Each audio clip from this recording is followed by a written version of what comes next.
ये गलती आप कभी ना करें। आप मेरी बात तब समझ पाओगे जब आप किसी ऐसे सिचुएशन में फंसोगे। Hello everyone and welcome back to the channel. आज मैं आपको टाटा नेक्सॉन AMT चलाने का तरीका बताऊंगा। टाटा की आप कोई सी भी गाड़ी में बैठ जाओ जो कि AMT है, उसमें राइट साइड ड्राइवर साइड के जो डोर है उस पर एक स्टिकर लगा रहता है। ये स्टिकर आपको मोर और लेस सब कुछ बता देगा कि AMT को कैसे चलाना है। लेकिन रियल लाइफ में जब आप गाड़ी चलाते हो तो उस टाइम पे गाड़ी किस तरह से बिहेव करेगी और AMT गियर बॉक्स को किस तरह से हैंडल करना है, वो चीज़ आपको मैं इस वीडियो में बताऊंगा। तो आइए शुरू करते हैं। AMT गियर बॉक्स को चलाने के लिए सारे इंस्ट्रक्शंस इस स्टिकर पे हैं। जैसा मैंने आपको वीडियो के स्टार्ट में बताया, इन्हें ही फॉलो करना है।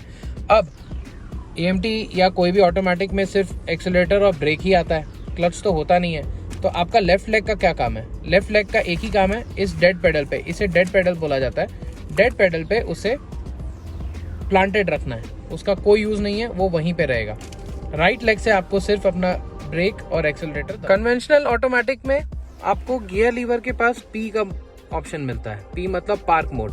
जब तक आपकी गाड़ी पार्क मोड में नहीं होगी ऑटोमेटिक में, DSG या CVT में, जब तक गाड़ी पार्क मोड में नहीं होगी तब तक गाड़ी स्टार्ट नहीं होगी। वैसे ही AMT गियर बॉक्स में आपको रिवर्स, न्यूट्रल, ड्राइव और मैनुअल मोड मिलता है। अब आपकी गाड़ी जो AMT गियर बॉक्स है वो तब तक स्टार्ट नहीं होगी जब तक आपकी गाड़ी न्यूट्रल पे नहीं रहती है। अभी मेरी गाड़ी ड्राइव में है और मेरी गाड़ी बंद है। अब मैं आपको गाड़ी ऑन करके दिखाता हूँ। ये मैंने इसे ऑन किया। मेरी गाड़ी क्योंकि ड्राइव में एंगेज्ड है तो आपको वहाँ पे फर्स्ट गियर दिखाएगा और मैं ब्रेक दबा रहा हूँ। जैसे ही मैं ब्रेक दबा के स्टार्ट दबाऊंगा मेरी गाड़ी स्टार्ट नहीं होगी। मैं गियर को जैसे ही न्यूट्रल करूंगा मेरी गाड़ी स्टार्ट हो जाएगी। मुझे फिर से स्टार्ट बटन दबाने की जरूरत नहीं है। AMT गियर बॉक्स को आप जैसे ही चलाना शुरू करोगे तो क्रीप मोड एक्टिवेट होगा। अब क्रीप मोड क्या करता है और वो क्यों जरूरी है वो मैं आपको बताता हूँ। क्रीप मोड का क्या काम है कि आपकी गाड़ी को इनिशियली फर्स्ट गियर पे 8 km/h की स्पीड तक लेके जाएगा, या फिर जो भी स्पीड मैन्युफैक्चरर ने सेट किया होगा फर्स्ट गियर में गाड़ी को उस स्पीड तक लेके जाएगा। अब ये इसलिए जरूरी है क्योंकि जब आप कोई पार्किंग से गाड़ी को पुल आउट कर रहे हो या आप नॉर्मल स्टॉप वो ट्रैफिक में चला रहे हो तो AMT गियर बॉक्स अगर आप उसको ड्राइव में डालते ही तुरंत एक्सीलरेटर दबाओगे तो गाड़ी एकदम ही पिकअप लेगी। तो उस चीज को कंट्रोल करने के लिए, सडन सर्ज ऑफ पावर को कंट्रोल करने के लिए क्रीप मोड दिया गया है। अब क्रीप मोड मैं अभी आपको करके दिखाता हूँ क्यों जरूरी है। जैसे मेरी गाड़ी अभी यहाँ इस ड्राइव में साइड रोड के शोल्डर पे खड़ी है, मैं इसे ड्राइव में डालूंगा और मैं गाड़ी को ब्रेक छोड़ दूंगा। अब मेरी गाड़ी 8 km/h की स्पीड तक नॉर्मल चलेगी, इसी स्पीड पे चलेगी। इसके 3 फायदे हैं।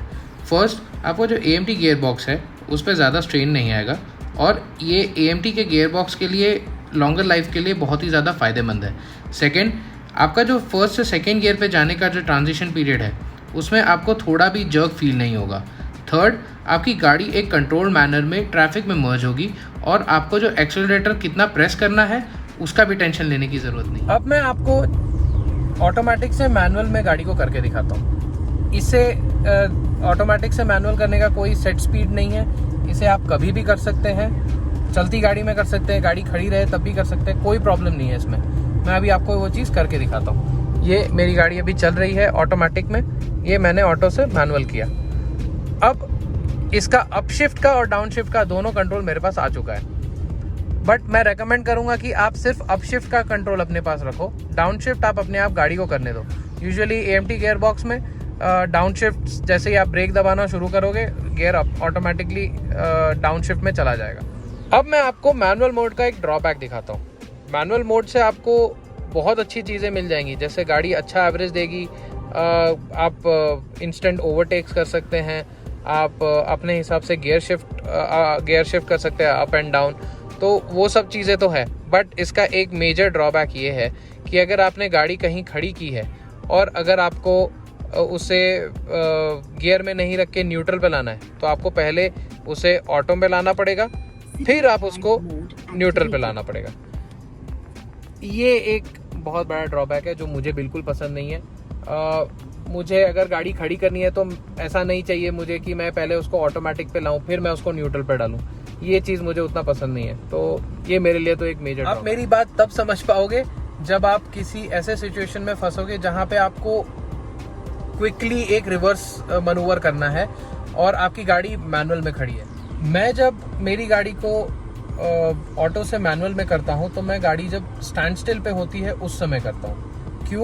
क्योंकि जब मैंने ऐसा देखा है कि मैं अगर गाड़ी चला रहा हूँ और चलाते में अगर मैंने AMT से मैनुअल पे किया तो मेरी गाड़ी का जो रेवोल्यूशन है, RPM है, वो बहुत हाई चला जाता है। तो उसकी वजह से गियर बॉक्स पे भी स्ट्रेन आता है और प्लस इंजन पे भी स्ट्रेन आता है, ऐसा मेरा मानना है। तो मैं इसीलिए कभी भी गाड़ी को ऑटो से मैनुअल चलते में नहीं करता, मैं जब गाड़ी खड़ी रहती है उसी समय करता। मेरे रिकमेंडेशन के हिसाब से अगर आप चलेंगे तो मैनुअल से ऑटोमेटिक आप चलती गाड़ी में कर लीजिए, क्योंकि उसमें आपके गियर बॉक्स पे उतना ज़्यादा स्ट्रेन नहीं आएगा और आपकी गाड़ी नॉर्मल RPMs पे ही मैनुअल से ऑटोमेटिक पे जाएगी। लेकिन चलती गाड़ी में ऑटो से मैनुअल कभी ना करें।